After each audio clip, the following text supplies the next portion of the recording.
Selamat malam, perkenalkan nama saya Anastasia Stangkang, Prodi Akuntansi Perpajakan. Di sini saya akan menjelaskan tentang apa itu PPh 21, 22, 23, 25, dan PPh final. Yang pertama, saya akan menjelaskan tentang apa itu PPh 21. Berdasarkan pada Peraturan Direktur Jenderal Pajak Nomor PER 32 PJ 2015, tarif pajak atau PPh 21 adalah pajak atas penghasilan berupa gaji, upah honorarium, tunjangan, dan pembayaran lainnya dengan nama dan dalam bentuk apapun sehubungan dengan pekerjaan atau jabatan dan kegiatan yang dilakukan oleh orang pribadi sebagai subjek pajak dalam negeri. Siapa saja peserta wajib pajak PPh 21? Berikut ialah peserta yang harus melakukan wajib pajak PPh 21 menurut Peraturan Direktorat Jenderal Pajak Nomor PER 32 PJ 2015 Pasal 3. 1. Pegawai.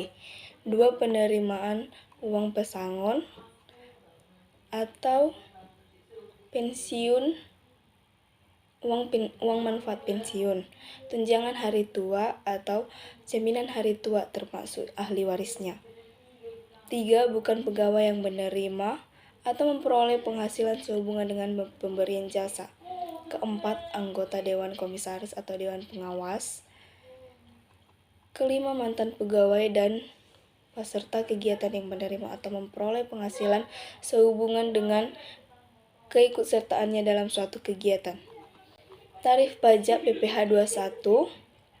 Sebelum menentukan berapa tarif PPh 21 yang harus dibayarkan karyawan, kita harus mengetahui berapa PKP atau penghasilan kena pajak menurut Peraturan Direktorat Jenderal Pajak.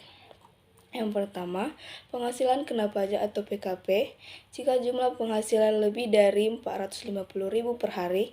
Ketentuan ini berlaku bagi pegawai tidak tetap atau tenaga kerja lepas yang memperoleh upah harian, mingguan, satuan, atau borongan.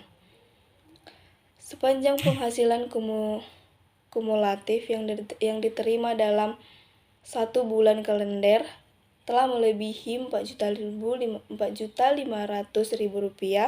Selain itu, pemotong tarif PPh 21 sebesar 50% dari jumlah penghasilan bruto. Kedua, penghasilan tidak kena pajak atau PTKP. Berdasarkan pada PMK nomor 101/PMK 010/2016, perusahaan tidak akan dikenakan pajak penghasilan jika penghasilan karyawan kurang atau sama dengan Rp54 juta. Berikut adalah penjelasan kelengkapannya. Saya akan menjelaskan beberapa penjelasan dari penghasilan tidak kena pajak atau PTKP. Yang pertama, 54 juta untuk diri atau wajib pajak orang pribadi. 4.500.000 tambahan untuk wajib pajak yang kawin. 54 juta untuk istri yang penghasilannya digabung dengan penghasilan suami. 4.500.000 tambahan untuk setiap anggota keluarga, saudara atau keluarga dalam garis keturunan, lurus serta anak angkat yang menjadi tanggungan sepenuhnya. Paling banyak 3 orang untuk setiap keluarga. Tarif pajak penghasilan PPh Pasal 21 sesuai dengan Pasal 17 Ayat 1. Tarif pajak penghasilan pribadi perhitungannya dengan menggunakan tarif progresif sebagai berikut. Wajib pajak dengan penghasilan tahunan sampai dengan 50 juta adalah 5%. Wajib pajak dengan penghasilan tahunan di atas 50 juta sampai dengan 250 juta adalah 15%. Wajib pajak dengan penghasilan tahunan di atas 250 juta sampai dengan 500 juta adalah 25%. Wajib pajak dengan penghasilan tahunan 500 juta adalah di atas 500 juta adalah 30%. Wajib pajak yang tidak memiliki NPWP dikenakan tarif 20% lebih tinggi dari mereka yang memiliki NPWP. Itulah beberapa penjelasan mengenai tarif PPh pasal 21 dan berapa persen yang harus dibayarkan. Perlu kamu ketahui juga sebagai seorang pengusaha, kamu harus mengetahui beberapa pajak yang harus dibayarkan karyawan. Saya akan mencantumkan bentuk ember yang akan diisi dengan tarif pajak penghasilan pasal 21. Rumus dan cara menghitung PPh 21. Perhitungan PPh 21 dilakukan dengan mengalihkan tarif pajak dengan dasar penggunaan pajak atau jumlah bruto dari penghasilan yang ditetapkan. Umumnya penghasilan yang diterima atau diperoleh tersebut akan dikurangi dengan unsur pengurangan yang juga ditetapkan sesuai dengan peraturan yang berlaku. Nah, saya sudah menjelaskan tentang pajak penghasilan pasal 21. Nah, sekarang saya akan menjelaskan pajak penghasilan pasal 22. PPh pasal 22 merupakan pajak yang dikenakan pada badan usaha baik milik pemerintah maupun badan usaha swasta yang melakukan kegiatan ekspor impor. Pajak jenis memiliki tarif yang bervariasi dan bergantung dari pemungut serta objek dan jenis transaksi. Objek PPh pasal 22.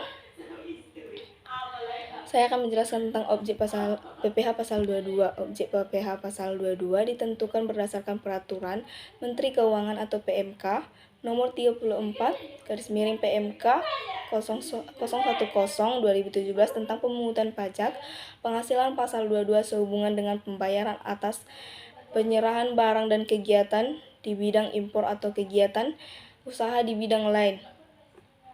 Objek PPh pasal 22 antara lain: 1. Impor barang dan ekspor. Impor dan ekspor barang yang dijalankan. Eksportir dikenakan PPh pasal 22. Yang barang komoditasnya yaitu tambang batu bara, mineral bukan logam. 2. Pembayaran atas pembelian barang. Pembayaran atas pembelian barang dikenakan PPh pasal 22 dipungut oleh bendahara, pemerintah, dan kuasa pengguna anggaran atau KPA dengan menggunakan mekanisme uang persediaan atau UP pada pemerintah pusat, pemerintah daerah, instansi atau lembaga pemerintah, lembaga-lembaga negara lain. 3. Pembayaran atas pembelian barang kepada pihak ketiga. Pembayaran atas pembelian barang pada pihak ketiga yang dikenakan PPh pasal 22 dilakukan dengan cara pembayaran langsung ke KPA, pejabat penerbit surat pemerintah membayar yang diberi delegasi dari KPA. Tarif PPh pasal 22 yaitu tarif yang sering digunakan untuk memotong PPh 22 adalah 1,5%. Pemungutan pajak penghasilan pasal 22 yaitu pada PPh nomor 7 tahun 1983 yang beberapa kali diubah terakhir dengan Undang-Undang nomor 36 tahun 2008. Pemungutan PPh pasal 22 ini adalah wajib pajak badan yang menjual barang yang tergolong sangat mewah.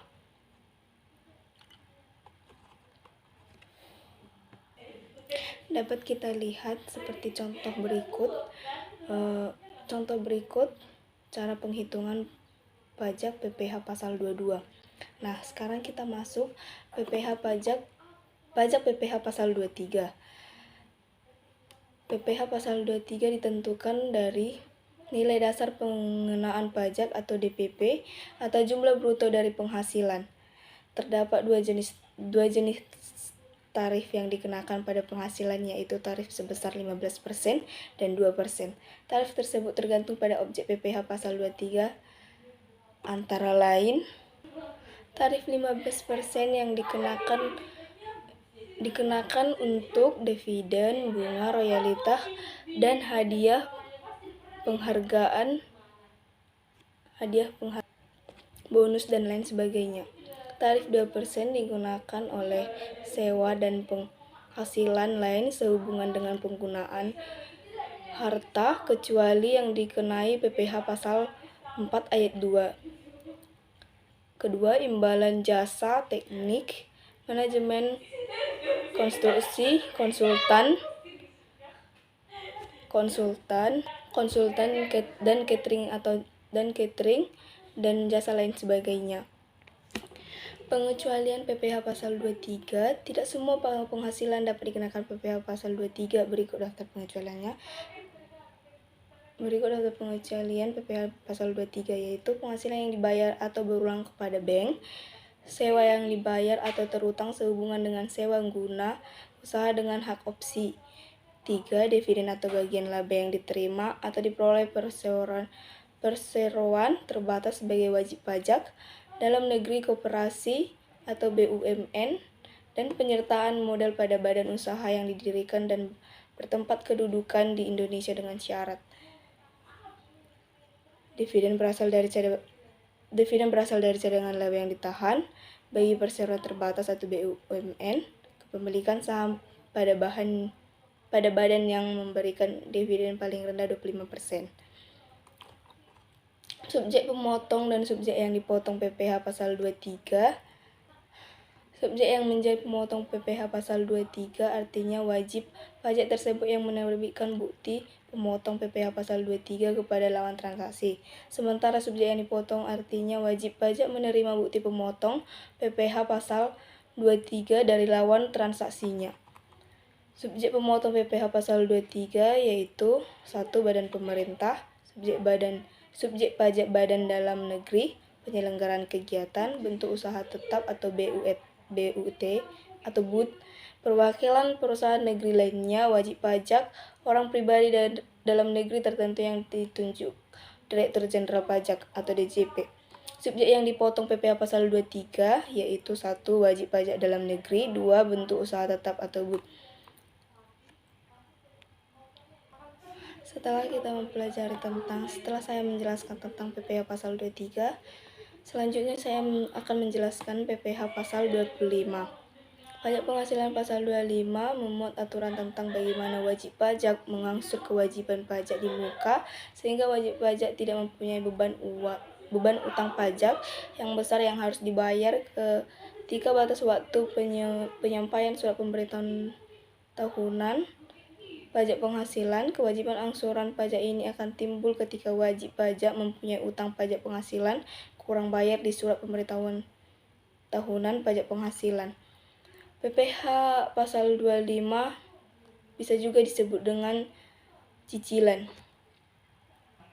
Besarnya angsuran pajak penghasilan pasal 25 yaitu 1. Pajak penghasilan yang dipotong sebagaimana dimaksud dalam pasal 21 dan pasal 23 serta pajak penghasilan yang dipungut sebagaimana dimaksud dalam pasal 22.